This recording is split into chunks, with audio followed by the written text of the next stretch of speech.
Hey guys, how are you all doing? Welcome back to another War Robots video. Today we'll be taking a look at the brand new Typhon robot. Typhon, up to you guys, but I pronounce it as both. So before we actually get into this video, please leave a like, drop a comment down below, and subscribe if you have not already. The channel just hit 500 subscribers a few days ago, and I cannot thank you guys enough. But this is only the beginning, and now we are making our way to 600 subscribers.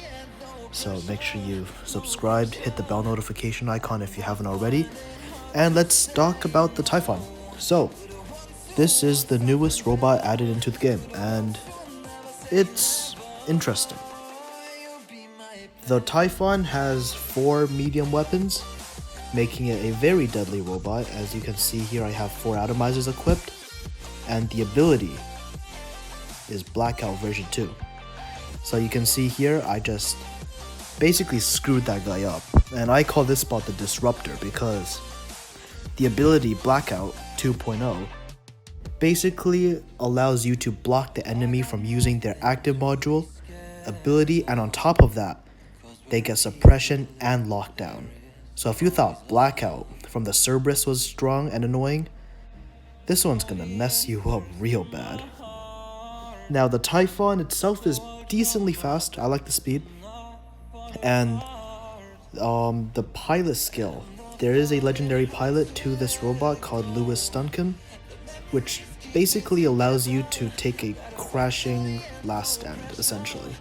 If you take, I think 20,000, 40,000 damage within 3 seconds, you get 90% resistance for another 2 or 3 seconds. So in this video, you will see some close-ups of the pilot skill in action.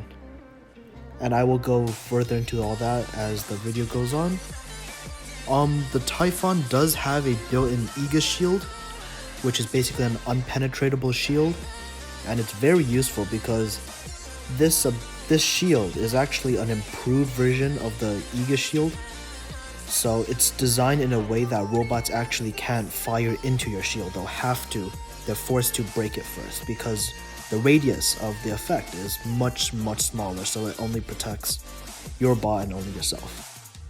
Which I think is really nice because you won't accidentally lose your shield for no stupid reason anymore.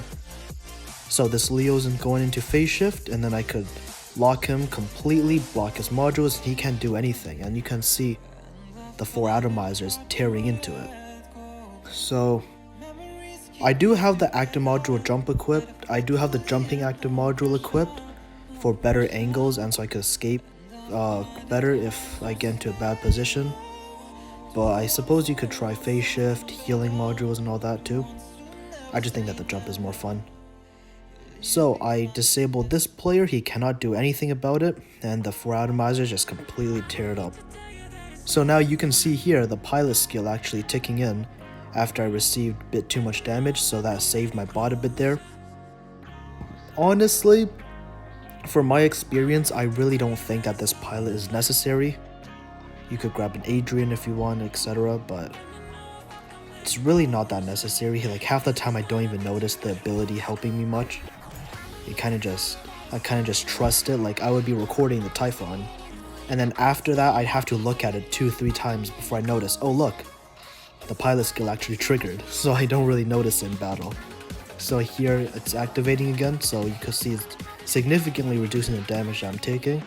It is a lifesaver, but honestly 2 seconds, that's very situational. For example, if you're jumping on beacon to defend it, then it would be useful, but the Typhon really isn't a brawler, not really a beacon defender, it's more of a support, so usually you don't have to worry too much about it. I do have the atomizers. For now, I will be trying the pulsars, probably do a video on that. From what my clanmates have told me, the pulsars on this thing is very deadly. So you can see I'm disabling that Ares, and I could instantly bring it to its last stand because I can't do anything about it. And I could finish it off. I do not know why they didn't press the ability. Against Hawks, it's pretty good bot because despite the Hawk, the laser being so strong, if you lock it and suppress it mid-flight, you could still really mess them up. So you can see here the Hawk, I just messed it up. It's suppressed, it can't, it's just stuck there in flight, not doing anything.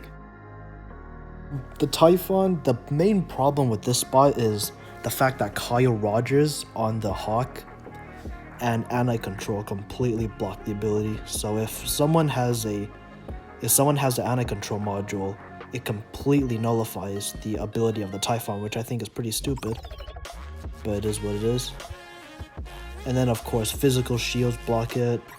The ability on the Typhon, since it's actually like a projectile and not instant effect, it's very predictable, so you could anticipate when a Typhon shoots at you, or you can pre-phase shift, you can turn your EQ shield to them, especially in the Hawk meta, since so many Hawks have EQ shields.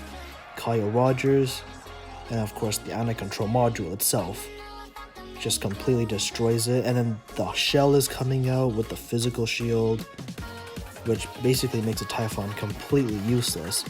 And you could try running cryos or flames on your Typhon, but if you get too close, you're gonna die.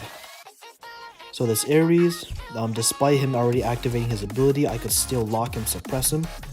And you can see that built-in aegis shield really helping me there because of that good design. Whereas here you can see I was actually shooting at the bulwark shield despite aiming at the other person, so the shield wasn't even protecting the bulwark, and its shield's basically already gone. Whereas the shield on Typhon is going to be with me forever. So you can see here that Nightingale had oh my god, I can't speak. That Nightingale had anti-control, so it was able to get its flight back, which is very unfortunate, especially since the spot revolves around the concept of that. So here, I'm defending a beacon, so I have the pilot skill activated. So I was able to save the bot there. And that's all I have on the new robot today. Let me know what you guys think about this. And until then, I'll see you guys next time. Thanks for watching.